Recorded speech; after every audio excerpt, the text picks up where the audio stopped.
And speaking of difficult decisions and cabinet appointments, Rishi Sunak, let's move on to Suella Braverman. She is safe within cabinet at the moment, but the migration crisis, hasn't gone away, certainly in terms of the numbers of people crossing the channel and also the amount of time it takes to process an asylum application. Yeah, so, I mean, she was one of the key appointments that Rishi Sunak made for his brand new cabinet. Obviously, she sort of wrote an opinion piece explaining why she was going to back him for leader, and that really changed the dynamics of the contest.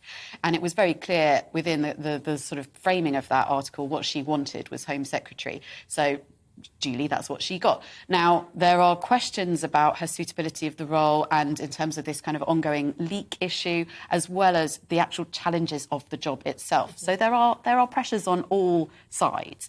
There are some suggestions that she could go as early as Christmas.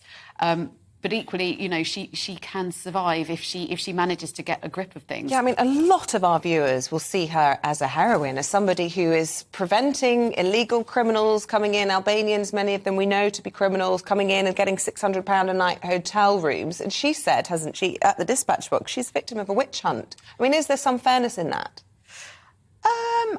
I think, you know, don't shoot the messenger is what I would say. If you don't want to sort of, you know, do the time, then don't do the crime. But, you know, look, it is an issue that needs to be solved. It is not simply enough to stand at the dispatch box and kind of, you know, talk all this big talk. It actually, if anything, draws attention to the problem that hasn't been solved after 12 years of Tory government, hasn't been solved 6 years after the Brexit vote when people were voting to get better control of the borders. And, you know, yes, there have been sort of many changes in government since that time, but it has been a Conservative government over that period and people will rightly want to see some improvements before the next election. Yeah. OK. Cat, thank you. Lots of you getting in touch